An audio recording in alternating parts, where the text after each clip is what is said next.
De la Chanel No. 5 la Dior J'adore și de la Tom Ford Black Orchid la Versace Bright Crystal, pregătiți-vă să faceți alegeri dificile. Lăsați-ne în comentarii ce parfum preferați și de ce. Să începem. Ce parfum preferi, Armani Chi sau Gucci Bloom?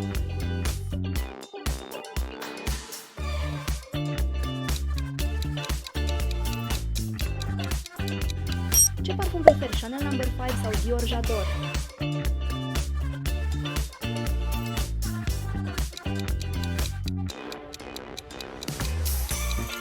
Ce parfum preferi, Yves Saint Laurent Black Opium sau Givenchy Interdit?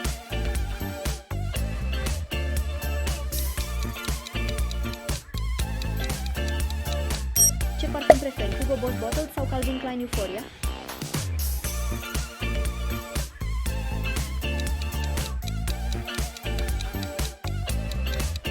Ce parfum preferi, Tom Ford Black Orchid sau Versace Bright Crystal?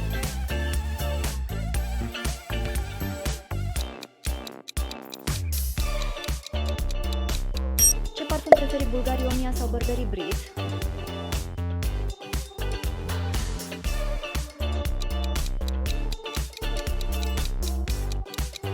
Ce parfum preferi, Prada Candy sau Dolce & Gabbana Light Blue?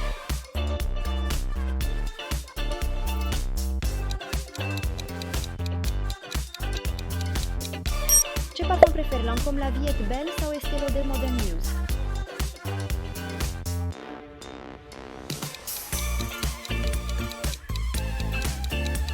Ce parfum preferi, Marc Jacobs Daisy sau Michael Kors Sexy Amber?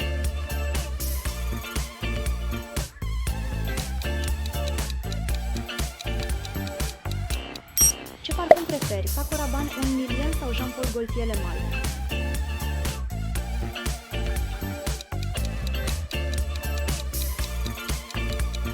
Ce parfum preferă, Jo Malone English Parent Freesia sau Byredo Gypsy Water?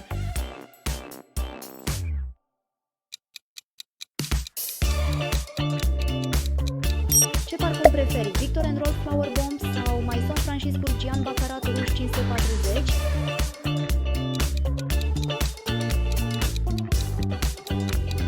Ce parfum preferi, Carolina Herrera Good Girl sau Thierry Mugler Alien?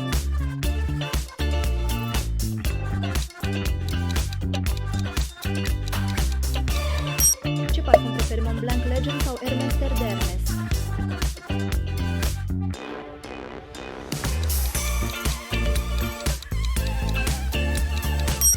Ce parfum preferi, Kenzo Flower sau Salvatore Ferragamo Signorina?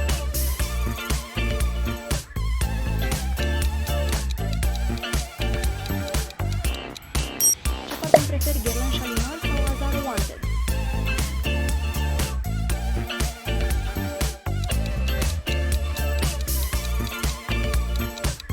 Ce parfum preferi, Ralph Lauren Romance sau Lacoste Crème?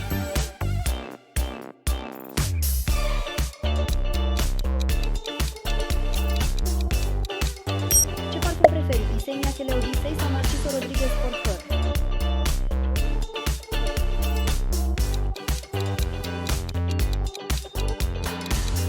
Ce parfum preferi, Acqua di Parma Colonia sau Frida Ventus?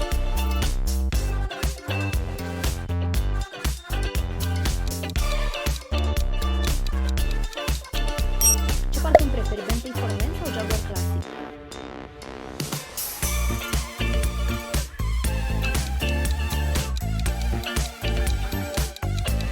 Ce parfum preferi, Lalita Antonioa sau Cartier La Panthère?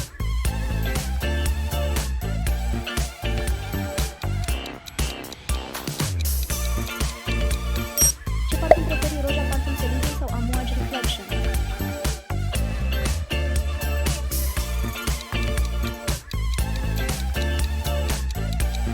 Ce parfum preferi, Boucheron Jaipur sau Van Cleef & Arpels Midnight in Paris?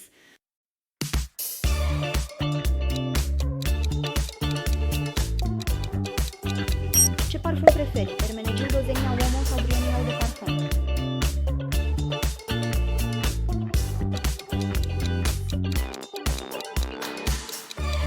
Ce parfum preferi, Dunhill Icon sau Trussardi Uomo?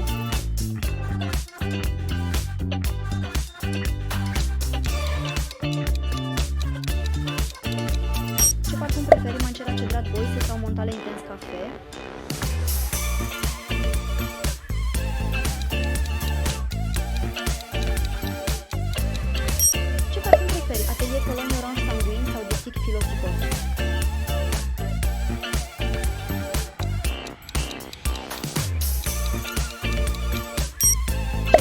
preferi, Tom Ford Oud Wood sau Clyde Christian No. 1?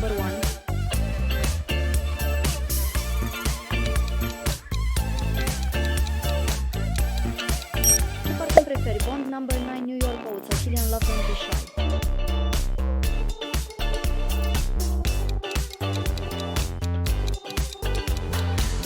Ce parfum preferi, Eccentric Molecules Molecule 01 sau The Different Company Cell de Vetiver?